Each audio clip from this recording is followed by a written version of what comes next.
hello, and welcome to the Let's Talk About Autism in English podcast. Tonight, well, today, I guess it depends on when you listen to this episode. I have invited a very special guest. It is someone that gosh, Cindy, we've known each other for almost 3 years now. I've known you from almost the beginning of Otal. And she kind of joined our group. And the moment she told us she was a school social worker, we were like, yes, we need a social worker on our team just to kind of give us that perspective. And we've just been kind of in touch these last few years. And we had you helping us with our parent support group for a while because we knew go short in your perspective and the way you carry yourself is exactly what parents want, right? Like I'm a lot, like I'm very like Donna. So like people don't want to they come to me for a different reason, but like someone wants to be soothed, they come to Cyndy. So I specifically asked her to join my podcast today to talk about autism and bullying because as you all know, the power of social media. I love the interaction. I think with the cultural stigma and everything, some people are really shy, right? They might listen to the podcast, but they don't like it, they don't love it, they don't share it. I don't know. They're probably just listening to it because they're still trying to figure out where it all fits into their life, right? It applies to them, it's meaningful, but they're still trying to figure out what's going on in their life. And I honor that. I appreciate that. I appreciate the listen. Every now and then I'll get a message and it's really nice and it's really encouraging for me. So whenever people do message me, I'm like, wow, there's people listening. That's great. And you guys always say just the nicest things. It's so encouraging. And then every now and then, you always have a few critics out there. But I did get a message recently from a mom, and she messaged me this, and it kind of sparked this episode today. So, Cindy, I want to share this with you. I haven't shared it with you yet. I just was like, "Hey, Cindy, can you come on my show?" You said yes. So you're all going to hear this for the first time. She said, "Thank you for your podcast. I've learned so much as a parent with a neurodivergent child. The cultural perspective is the best part, of course. I was curious if you could discuss the topic of bullying in regards to neuroatypical children. How does a parent and someone on the spectrum navigate this experience? We as parents are always concerned for the safety of our children, and I would say even more so with children on the spectrum who are not as socially adept to manage bullying. Like, oh my gosh, that's like another layer of parenting, y'all. We live in a wild, crazy, wild, wild west society right now where, I mean, just this school year alone, there's been so many shootings at school, and like, they go to elementary school, locked doors, right? Like we parents can't get in, and I mean everything's on lockdown, and it is a scary feeling. And then so you kind of like give over trust and faith to these teachers and principals and cafeteria workers, who these adults who do care about your child, and that's great. You can trust in them, and that trust that they secure doors and all that. And then you add on top of that bullying, because that happens, and then you add on top of that the part where your child cannot speak up, right? And so it is a big concern. And so thank you so much to the listener who sent this message in. It is a great topic for us to dive into, and I welcome anyone to message me if you have any topics that I haven't already addressed. Because trust me, I'm constantly trying to like figure out what have I missed, what can we talk about, and who can I tap into to bring on to my show as a guest. So today, I want to welcome to the podcast Cyndy Vu. Cyndy, welcome to my podcast. Thank you. Thank you for having me. Of course. And like I said, the reason why I asked you, Cindy, to school social worker, which is so cool because, now remind me again, you're an LCSW, right? Yes, I'll actually. So I'm Okay. still limited. Okay. I mean, but you're still a social worker in that you provide that framework. So whenever I meet all these mom professionals, I'm just always just so inspired because I'm like, wow, people, so many of us, of course, I don't know if it's just the nature of the human services field, but Jinji, your brothers, your just sisters, your sisters who are like LPCs, LCSWs, BCBAs, psychologists, psychiatrists. And it's just so great to have all of us, this big network of all of us kind of tackling the same similar issues out there, but from different mindset, right? And different ways of looking at the different situations that we're helping our community with. And so, as a school social worker, can you tell me about that role and how you got into the field? Really, I'd love to hear more about that. I don't even know if you and I have chatted about that. I just know that you're a great mom and you're a great social worker. You're great at your job, but I'm curious to know how you got into the field. Well, I actually have a son myself, on the spectrum. Hmm. He's 16 now, but um, Yeah. I just wanted him to thrive in school, in the school system, making sure that he's going to be successful to the best of his qualities, to the best of his abilities. And so, Hmm. um, I met some really good people along the way as well. So, um, they inspired me to want to do more. So I went into the social work field. And so, Hmm. um, once I got my bachelor's, I knew I had to go more to get my master's to understand like what happens after school. What happens Hmm. after he's graduated when he's done? What does that look like? So I went and got my master's. I worked for community mental health. It's community mental health here in Michigan, but Hmm. to kind of get an idea, and I worked in the individuals with disabilities, adults with individuals with disabilities, um, that in that field in that area to not only support the needs of that, but to really have an idea of what my son's future might look like. And then from there, while I was working at CMH, I also wanted to explore because in the school of social work or in the field of social work it's so broad, Hmm. and Yeah. so you could be a clinical social worker where you are doing direct services, case management, and then you can go macro, and you're working in the political area. Hmm. So with having a clinical, I decided, while I'm at CMH, I might as well go and get my take some additional classes in school social work. So once I completed those Hmm. courses, um, COVID came obviously, and so Oh my gosh. Yeah. things changed. So I that was when I actually decided, hey, maybe I should change my field of work, and went into school Hmm. social work, and I've been in school social work since. So right now Hmm. I work at a charter school, kindergarten, junior through 8th grade. So I Okay. serve individuals with individual education plans or IEPs. Hmm. I'm a 504 coordinator there as well. I'm Awesome. also the attendance. The kids like to call me the Police. attendance police, I knew but it. I was like, "Oh, Miss Boo's coming. We're gonna check on our attendance. The attendance police is coming." But I'm like, "Well, at least you guys know, and you're That's here, so funny. you're good." But I do work with attendants, and I work with, the homeless Hmm. population. So there's a lot of things that goes into the social work field. I also work, with, you know, obviously the classrooms, and I work directly with the Hmm. students, whether it be we don't have a counselor there, so I do a lot of the counseling piece there too. So I meet with the school Wow. as a whole. Goodness, you So, do a yeah, there's a lot in lot. your role as a social worker. Mhm. Mhm. Yeah. Just Yes. I think it's just because, our school, even though it's just one school, it's, it's a small school, so it's like some necessities aren't really needed. I mean, I'm not sure if I Mhm. mean, I know they're looking into hiring another social worker to kind of help me, but, Mhm. um, for the time being, there's just me. Yeah. So this was you said during the pandemic. So the last 4 years you have been in this role, correct? As a school social worker? Mhm, mhm. Okay.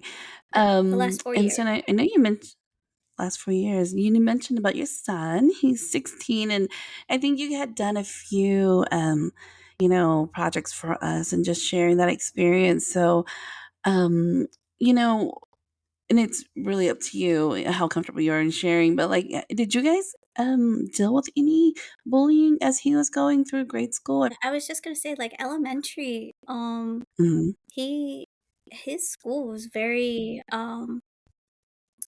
pro autism awareness and acceptance. So, Yeah. he was because, in elementary, he was actually, in the least restrictive environment, so in a general education Mhm. setting, and he had a lot Okay. of friends in there that really guided him. Mhm. And so there wasn't, they're very protective of him, and I didn't realize it until, Good. Uh-huh. and they really invited him to do everything with them. So, like, they had a, Mhm.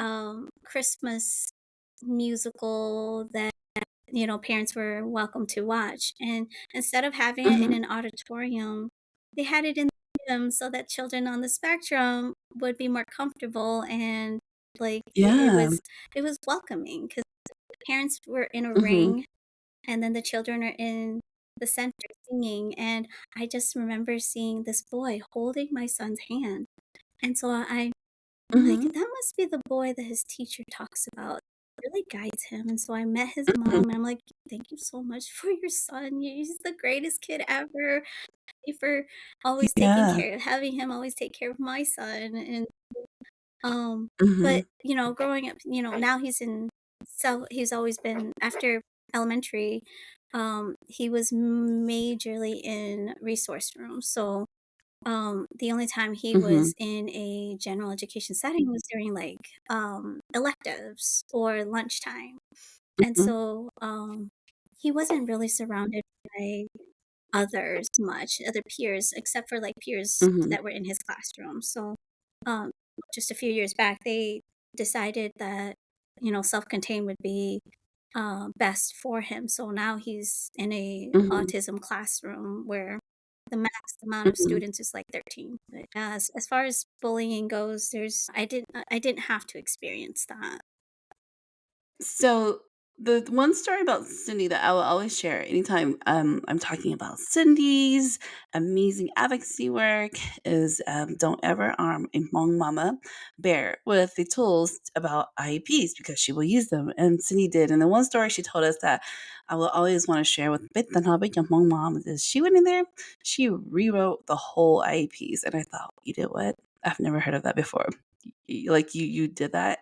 And so I'm just still so proud of you for doing that, and I think it takes that kind of level of, like, ballsiness and just, like, Well, knowing what needs to be done, and, you have that expectation for your son, so I always like to share that story. yeah, it's just like you know your son best, you know your child best, and if the goals that they're setting isn't correct or um Mhm. isn't meeting the needs of your child, Yeah. it's okay to say no. I don't agree to that. You're like, I know they can do better.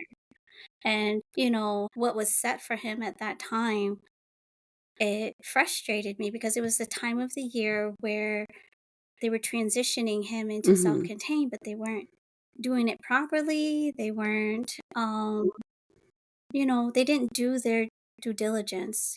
Anytime that they are transitioning a child from least restrictive environment to a self-contained classroom, you have to have Mhm. data for that. On top of that, you have to do a Mhm. functional behavior assessment or FBA or BIP, Mhm. behavior intervention plan. You have to kind of like really show proof or show information, data that says like, hey, this resource room, and he was in a resource room already. This Mhm. resource room is not a good fit because of A, B, and C. And this we have data to Yeah. back us up. They didn't have that. And so, Yeah. like, I was already on edge by then, and, Mhm. you think key, and, call Mhm. it's like, I'm in the field, so, like, it's you 害了 you 了害了 you Mhm. 记后 now. It's not gonna be comfortable, and if it doesn't feel good inside, it's okay to just say it and speak up Yes. about it. So, At least you did your due diligence. the listener Oh, that wrote in knew no idea, like, how do we help our kiddos, right? Our neurodivergent kiddos advocate for themselves. But I think the bigger question, Cindy, really is for big young Hmong parents, right? even our generation, we have the words, we're educated, we know the rules, we are in the system, we do this for a living, we know how the system works. But man, there's this part of us where it's like we come from a background where we don't want to ruffle feathers. We would rather, just hope that the school is going to look out for us and give our kids what is due to them and give them the best that they would give every other kid, right? There's that equity piece. But then we realize when that's not happening, how do we then go, okay, this is not who I am. I'm not, I'm just not, that's just not, I'm not confrontational. But when it comes to your kids being bullied or situations like at the zoo where, like due process wasn't happening, like, how do you um, find that inner strength within yourself to go, how do I do my homework so I can walk in there and ask for the things that I need for my child without, coming off like I'm just, on edge, right? Or I'm just coming from this you have seen, I'm sure you've seen parents like "Twana, Yeah. like key right? So like jalula haya lu key right? They're not making they're not logical anymore. They're Mhm. not making sense anymore. They're just mad. But Mhm. how can we help coach our Hmong parents who may not be used to this, where you have to ruffle feathers, unfortunately, to get what's best for your child, and especially when it comes to if they're a victim of bullying, right? You know, all schools want you to take the proper process. So, Mhm, talking to the teacher is the first step. And if it's a continuation, the next step is to bring it into administration's attention. Schools are supposed to have things in line. So, like for example, our school, in mhm, school, they have myself, we have a dean of students, we have our administration team, our principal, assistant principal, but our dean of students is has the responsibility of students. And then we have our PBIS, we have our MTSS, we have all these interventions that are supposed to guide mhm, and somewhat help prevent the bullying. But if it's continuation, you take the steps of that. So say the teacher, you contact the teacher. The teacher, that's your first person. And the teacher's like, oh, well, I wasn't aware of that. I'm gonna look into it. Give it 2-3 days mhm, and then follow up. Lochi wachi, that's where you can, like, hey, I need a request to mhm, have a conversation with administration. And if that doesn't happen, like, just keep going up the line. There's also the superintendent. There's also, there's one thing I can share. Like, there was one year, um, my son was, I went to an IEP meeting, and the only mhm, people, there was like 4 people total. He has, and mind you, he has resource room, he has speech, he has physical, adaptive PE, he has OT consult, he has social work, mhm, and he has his gen ed teacher. And then, of course, there's the principal that, or he's not, they wouldn't be like the director of special services, but they would like the right. principal to be available at the meetings.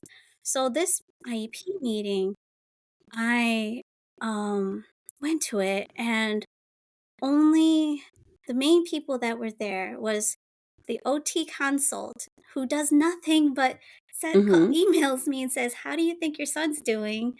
And what do you think I can do to help your son a little bit more?" On top of emailing the teacher and saying, "Hey, what can I do to best help with mhm, um, sensory processing?" And no one else showed to the meeting except for the gen ed teacher came for a little bit, the principal came for a little bit, and they said, first thing that his resource room teacher said was, "We're going to let the general education teacher talk first, mhm. um, and then we'll go on with the IEP meeting." So I'm sitting there, and the general Oh education my teacher gosh. just like badmouth my son the whole time, just like, "Oh, your son doesn't know how to act in the classroom. He's laying on the floor. He's not knowing what Mhm, to do. This, and this." So I just let her rant. I let her rant, and then when she was done, I mhm, said, "Can I ask a question?" And so she said, "Yeah, what's your question?" I said, mhm. "Have you ever said hi Yeah. to him?" Silence. Mhm. Have you ever welcomed him into your classroom? Silence. Oh, so how does my son feel welcomed in your Yeah. room if you're not welcoming him into your room? You're his gen ed teacher. You should be open armed and teaching these kids to welcome my son the Mhm. way my son's resource room teachers welcomes him. And so silence. Principal says, "Oh, well, she has to Okay. go back to teach her classroom, so she needs to go." And then not 5 Mhm. minutes later, the principal walks away from the meeting. Never saw her again in the meeting. Meeting was over an hour long, and yet 10 minutes of that meeting was, Mhm. just on the gen ed teacher and the principal. And so I looked at the resource teacher and I said, "Where's the speech Yeah. therapist? Where's the social worker? He has these goals. Where is the adaptive PE? Yeah. And why are you here? You're consult," you know? And so she's like, "I'm so sorry." And so I'm like, Mhm. "I'm not mad at you guys. I'm mad at everybody else but the two of you. Thank you two for showing up." And so after that meeting, Mhm. I was so disappointed. So I Yeah. called the principal's supervisor, the one that's in charge Mhm. of the autism program in our school. I called him and I said, "Hey, this is what Yeah. my IEP looked like, and I am not okay with that." And luckily, like I have a surety from his teacher, and I have a good relationship with his teacher that I can Mhm. trust that he will be safe with his teacher and learn with this teacher.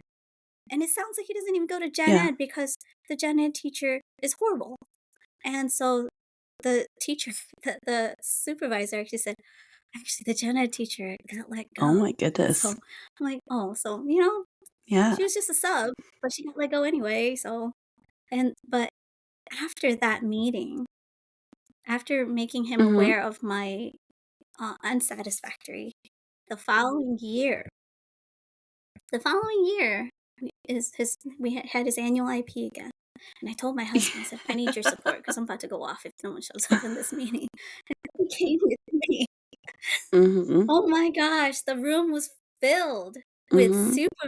supervisors of supervisors, Yeah. even the direct, like so many people came. And all the speech therapist was there, the social worker was there, the OT was Mhm. there, the PE was there, everyone was there. And everyone stayed. And I remember that meeting because the social worker was like, "Well, I'm stationed in this many schools. I would only come here maybe for a couple hours a week." And so I said, Mhm. "So you're telling me you don't have time for my son? Is that what it is?" And she's like, "No, no, no." I was like, "No, it sounds like you don't have time for my Yeah. son. So we can just close social work out because he's good. He's got a Mhm. social worker. He's good." And so we closed Mhm. social work that year. And so, but I had because I advocated that Mhm. the following year, they treaded really lightly, and everybody showed to that meeting, and, Mhm. including the supervisor I called. Mhm. And they stayed for the entirety of the meeting. And so, like, I was, grateful after, like, because they actually listened and they Yeah. heard and they did something about it. So it's always good to, like, build that advocacy. You're the the unfortunate but Mhm. fortunate thing is you are Mhm. the front liner of your child. You are the advocate for your child. Regardless of what the bullying is, you are the person that's going to be the biggest advocate to reduce or even stop the bullying. I cannot help but think, because Cindy, I think we're about the same age, so maybe our parents are around the same age too. Growing up, yeah, babe, if we got bullied, what did our parents tell us? Don't Ocean Day, don't worry about them. They'll leave you Pushing alone that. if you're quiet. Just get out of their way. And so we grow up thinking that's what you do when someone's being confrontational and they're bullying you. You just get out of their way, let them say and do whatever they need to do. They're bad. If you want to be good, then you don't say anything. You don't speak up because when you speak up, then you're going to cause more trouble too. So you don't say anything. And so I, you know, I wonder when that happens, and then we have children and they go to school. Uh, Retaliate. Have you heard of that case in California where that Hmong boy student whose mother was like a staff at that same school. He's being bullied on a ridiculously, I mean, in almost inhumane level. Like the kids in his school are like creating like Instagram, Facebook, TikTok pages, like bullying him. And the mom went to the Oh my administration, and gosh. I mean, it was streaming. It was like a few weeks or months ago, and pretty much doing what she felt like was doing her due diligence to advocate for her child, to to seek support from the Mhm. administration. But then it's kind of like, how did they even let it get to that level? Like the moment the mom or the student or someone reported it, someone should have taken it seriously. And it's just so frustrating. And I think I want to say that the Absolutely. kiddo, has, I could be wrong, so apologies if I am completely wrong, but I think that there was a level of disability involved, right? And so the Haya, bully him, right, because of all of that. And it was so disheartening to see that. And but it was also empowering though to see a Hmong mother, like pretty much, but here's the thing, from a school's perspective, then, what are the legal grounds of protection that is guaranteed to a student who's being bullied? And then how do we hold these perpetrators accountable, Cindy? Because, as parents, we don't want to punish someone else's child either, because we wouldn't want our child to be punished. But, you know, we've got to like, we're forming as adults, as bystanders, we're forming the minds of these young children. How can we let them think that it's okay to do this? And so it's like, how do we, as Absolutely. parents, go, how do we do better? How do we raise them in a community where we don't have to fear that our child's going to be bullied just because of the things that they cannot help? Of how they were born, of the things that they're still working on. And I think about like my Mhm. right now, my daughter, she's in kindergarten, and we just had parent teacher conference this week.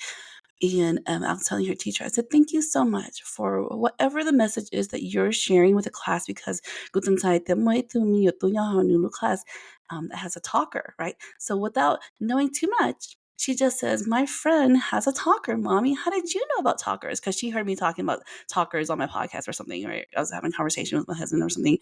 And I was like, yeah, I work with some friends who have talkers. Do you have a friend in your class that has a talker? And she's like, oh yeah, it's our friend. And she said, he's so smart with it. He uses it, but he tells us that he wants his eat box, right? His lunch box, his eat box. And she's telling me how like, you know, she's paid attention enough to know like that's his little mannerisms, and it was just a very positive conversation that I had with her. Like she didn't think anything differently of it. Didn't think in light of like what disability or anything. And so I was telling the teacher yesterday, I said, I don't know what message or how you're communicating with your classroom, but I just want to tell you as a clinician, I appreciate that, because my daughter comes home and she just thinks that he's just another peer in the class, and that's how he should be, right? Me and y'all let you bond. They don't know any different. They just think that's my friend. It's Yeah. Jalal that kind of like, put the words and the imagery there. And then it's like, oh, and then as they get older, right? And then, like you said, as they get into middle school, you're going up a more trickier system, right? So then we talk about the cultural component of that, right? For big your mom parents, I mean, I'm glad we have the one example of the one in California. Again, I don't know what's going on, but like, I guess back to my question, like, what are the legal grounds of protection as they guarantee to a student who's being bullied? Like, are all schools kind of like on the same track? Do they care? Do they want to protect students? It's all Mm-hmm. based on school. Like we're zero bullying at our school. Mm-hmm. We hear if we hear like the words bully, like Yeah. if a student comes like, oh, someone is bullying me, we take care of it right there and then. We talk to them, and we do really at our school. We have restorative practices, so and restorative justice, which is like a conflict Mm-hmm. resolution situation where both students are in the same room talking about the situation, understanding each other's emotions and feelings. And that's Mm-hmm. like something that really helps our school. So, talking about your child, having a friend with a talker, like our kindergarten classroom, we have a student that has autism and limited to Mm-hmm. verbiage, but she is amazing. And I love the way her Mm-hmm. teacher has incorporated her teaching style into the classroom Yeah. where the students are so engaged with Yeah. her and they give her No. hugs. they sing her name at Yeah. recess time so that she can come line up, Mhm.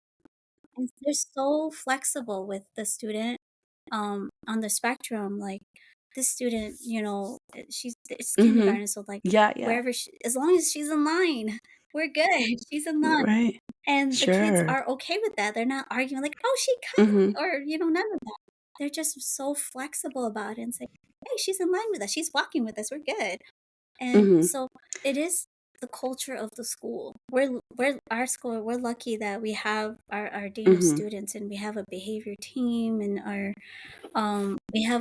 we have programs and staff where are willing Mhm. to step in before that escalates, And we've even at our school, we've gone through parts of the where Mhm. drama and Yeah. it's not bullying per se, but, like, a lot of drama comes Mm. into our school from TikTok, from Snapchat, and, the first 2 Okay. people they generally run to is either myself or the dean of students to tell us, and we do our Mhm. due diligence, even though it's outside information, we try to do our due diligence to Yeah. best support the student to feel safe in our school, but at the same time, we also make it firm to help them understand, "Hey, Right. outside information should remain outside."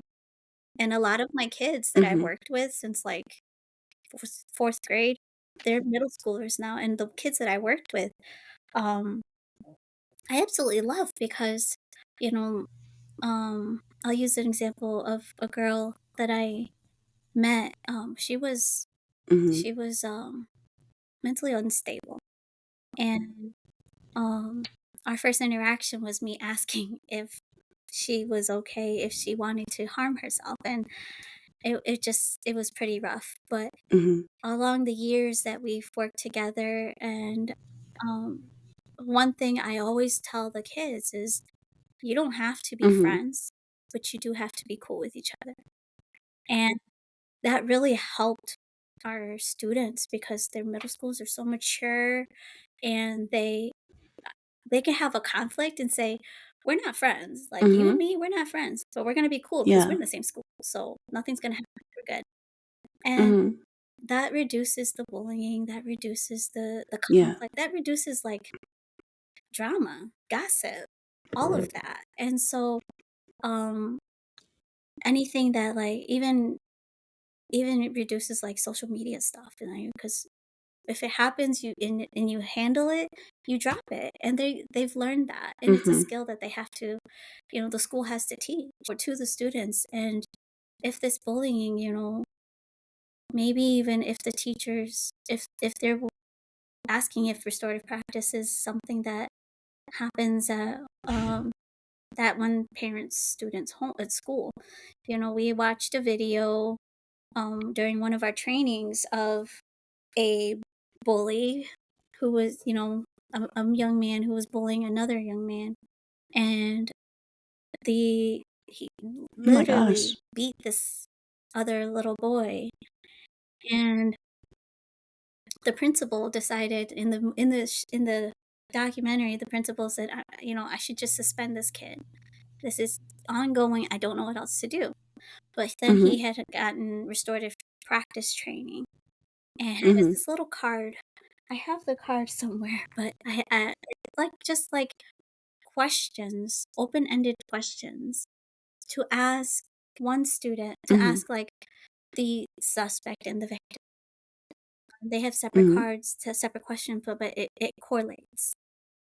And come to find out, like, the Right. bullying happens because things were happening at home that was setting him Mhm. to bully this one, like, "Hey, I'm just gonna target this person. This is gonna be my target." So once they understood each other, ironically, like, the next day, they had lunch together, and it was the others it Mhm. built their friendship, and the bullying stopped, and, um, I just don't think, like I think if a lot of schools Mhm. had a specialist like that that can whether it be training them or reading up on it, doing PDs on that, I think it'll help reduce the bullying, but Right. the school has to commit to it. Like it really, there's schools that I've heard that are just like we know about the situation, but we're just not gonna do anything about the situation. We're gonna it's hidden, and that's not okay. As a parent, I need to know what consequence would be happening. I need to know Mhm. what you guys did. So, like, we've had phone conversations with parents where we're like, Mhm. "Yeah, your 2 kids, these kids fought, but we had them in a restorative circle.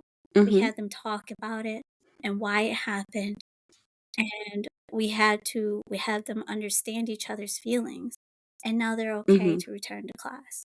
We're not gonna suspend them Yeah. because they worked out the situation." Right. They took their accountability. Right. I mean, I think you said, like a lot of schools just have that no bullying policy, right? And that is great. But so what about your parents, your young parents who are just nervous, about their kiddo who is on the spectrum going to school and just being, more susceptible to being bullied.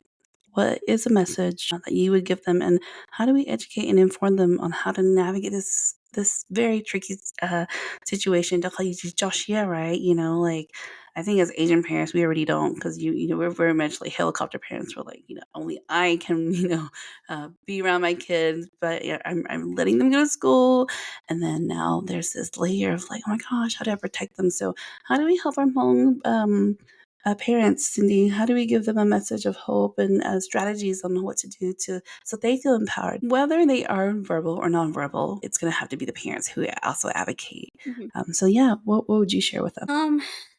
That's really tricky because, like, you you law and you're so used to the culture, I think for me, like, I had to learn how, because Mm-hmm.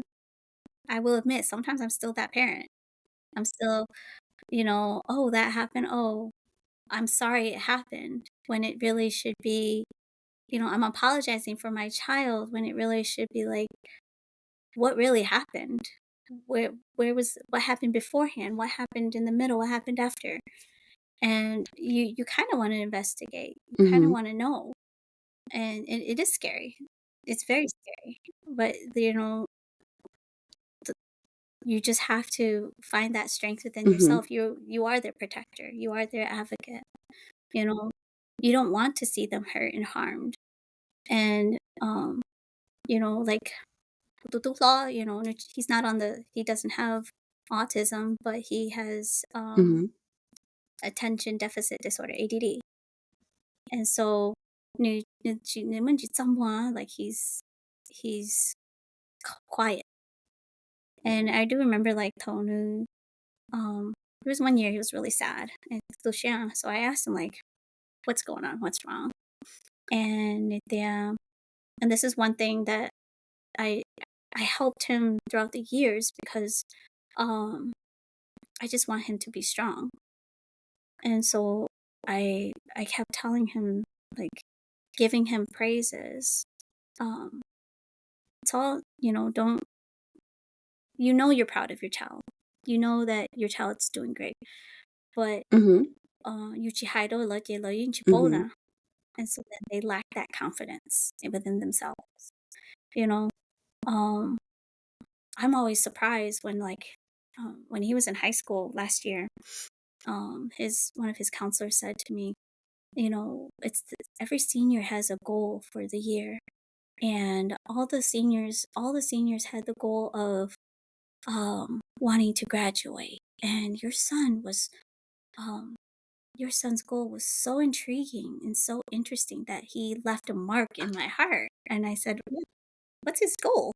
And that he wants to Mm-hmm. be more confident in the way he talks, um, because he's confident within himself, but he Mm-hmm. lacks that ability to talk with others, like, not necessarily others, but like, present. Mm-hmm. So Mm-hmm. he wants to be more social, and that was his goal. And I was so surprised by it because then he participated in a classroom where, um this specific class, you had to Mm-hmm. go from class to class to present. So he was doing what he had set his goal for.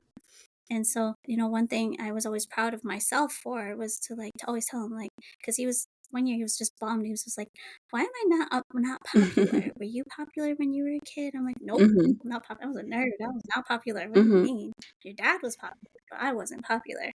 And so he's like, "Well, how do you get through that?" I Yeah. said, "Because I'm popular by myself." And so I said, "There's people that look up Mhm. to you already, and those are the people that really matter, because the people at school, the people that would gravitate to you are the people that will matter in your life, and that's your popularity. You don't have to worry about other people fitting in anywhere. You are your own Mhm. world, and you fit into that perfectly." And that really helped him to Mhm. um, really be okay with himself and love himself. Because then he's like, "Yeah, I am popular by myself. I am Yeah. popular because my cousins always look forward to seeing me. My cousins always want to climb on me because I'm big. My, you know, Anywhere I go, and I tell them, like, Mhm. my nephews and niece don't look for me; they look for you. When I go there, I open the door." And so she's like, "Oh, okay, that makes sense." And so it really helped him, like, okay, family is big. Popularity is not that interesting. Like, and we talked about that. We talked about how you have your own self-confidence, you have your own self-love, Mhm. you are your own self-advocate, and that has really helped him grow. Yeah. Oh, that's such a great message, Cindy. I mean, we always want to make sure that we prepare our kids for the real world, y'all. And we think that's like after high school, but really it starts before high school, Mm, preparing them and like you said, that confidence part. So it's still, we can feel like we do everything right. And sometimes, we might still feel like we fail our kids, but we just have to trust that the schools have their best interests at heart. And just kind of going back to what we were talking about, having that relationship with the school and your teachers.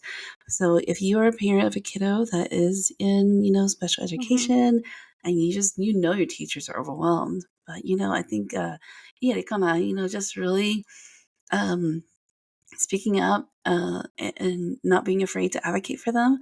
Because the one time ka speak up la bawana, la bohitia ka chinchai speak up lana, they will. And I absolutely. hate to say it that you just speak up. La tini no, you tina da call. It's not because like they don't want to. They just are so overwhelmed, but you have to be the one to establish that really, really high level of relationship with them so that they know, like, I'm constantly keeping you accountable. So, as parents, if you are concerned, then definitely, know that it's up to you to do that. And establish that relationship, let them know what kind of relationship you want to have with them. And I think I said that in another podcast episode too. Like it's really up to you to drive that relationship. And then also, before we wrap this up, definitely want to share that there are always like special advocates out there that can help support you too. So it's not like Cindy and I are like, okay, be very strong, learn how to advocate, Yeah, go in there. No, there are special advocates out there, depending on where you live. And like Cindy said too, sometimes you just need your partner to kind of be your strength because as moms, as much of a mama bear as we are, when it comes to the thought that our children might be treated unfairly or be hurt, and that there's an entire room of other adults who could help but may not be willing to, you might need your husband to hold you because like I mean, it's upsetting, and you want to make sure that you are strong in those moments. And so always know that you are always at those IEP meetings welcome to bring your support system, and I think that a lot of people don't know that. absolutely. You can bring everyone. Yeah. You can bring your support, you can bring your husband, you could, Mhm. if your child is in Yeah, ABA, 100%. you can Call bring me. the I'll be the there. BCBA. If your child is with CMH, yeah, yeah. If your Mhm, child's with CMH, you can bring your case manager. We've had IEPs where all the mhm, support system in the community come to be a part of the IEP, because it's important to have community, and it's important to have everyone be on the same page, and mhm, two, everyone be mhm, advocates for your child. And so, my son's in the 10th grade now. Come next year, next year or even the year after, the next step for Yeah. him is the talk of guardianship. He'll be 18 Right. soon, and I that's really scary know. for me. We're Like, never I'm ready. am I ready for that? No, I'm not ready for that. He's my kid at heart, yeah. But guess Mhm. what? That's something that the school is going to Yeah. prepare, going to help me to get ready for. Even though I Mhm. already know the steps, I'm not ready for the steps, and we're never gonna be ready for it, but we should have those supports in line for that. Mhm. And that goes for bullying. If you know that your child is being bullied, um, set up a meeting. If no one is doing anything, you know, go have a meeting. It's okay to have a meeting. I've had meetings with the principals before. I've sent emails, I've made phone calls requesting to have meetings with the Mhm. principal before regarding my own child.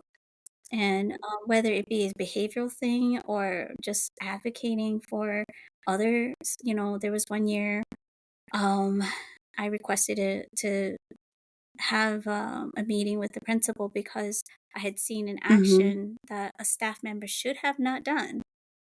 And um, Right. I didn't want to bring it to the teacher's attention. I think it should have been an administration attention. And I didn't feel Mhm. comfortable because that staff member was in my son's room. So, I don't want that I don't to Mhm. see that action as a parent. You don't want that for your child. What if your child did the same Right. thing? Is that staff going to be the same way? So you have to bring that, it happened to a different Mhm. child, but you always have to think about your own. And so, yes, it's very hard to be your own. It's hard to speak up, but no, just like Tia said, once you say it the first time, Mhm. it's For easier sure. the second, third, fourth, fifth time. And yeah, it's definitely scary, but just know you have the support of others, and um, look at your local autism agencies. They always have a advocate that you can actually like here in Michigan, we do have individuals that could request it's an advocate that will come to your IEP meetings or your planning your if it's an adult, you can your care plan that you can have come and be an advocate for in case for example, like in case you don't appreciate or like the Mhm. things that are set down for them.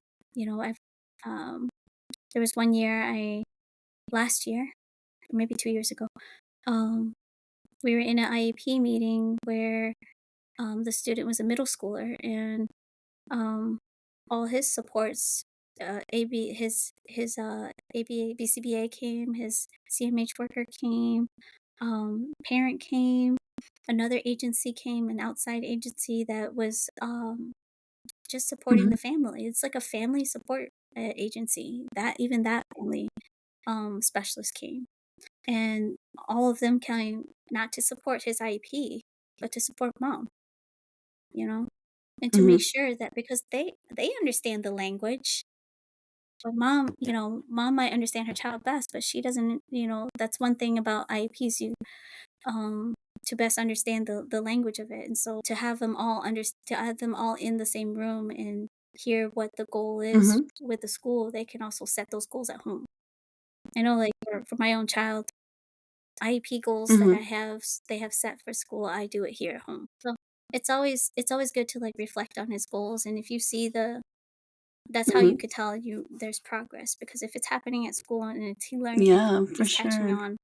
Well, Cindy, thank you so much for sharing your experiences, your expertise. I think I have been out of the school environment for a little bit now since the pandemic, and now go all the way up at school. So I'm kind of like feeling it from just the parent side, not so much the clinician side anymore. And it's just it's totally different, and it is scary because even though you even if we are more um educated and aware and know how to address these issues than our parents did. So thank goodness for that. But we are still mom people. We don't want to ruffle feathers. We don't want to cause bring attention to ourselves. But, sometimes you have to, and especially when it's your kid, and just know that you have every right. And that's the most important thing, is knowing your right and your child's right when it comes to the bullying issues, and same for the IEP, and if you don't know, then ask someone. Someone can, like, it literally is someone's job to know these things too, and to help you. So never feel like you are alone, and wanted to buy you. So thank you, Cyndy, for contributing to this conversation. And if anyone has any other questions or any other topics you want to send my way, I welcome and invite you to do that. And Cyndy, so good to see you again, and I hope to catch up again soon, okay? Good to see you too.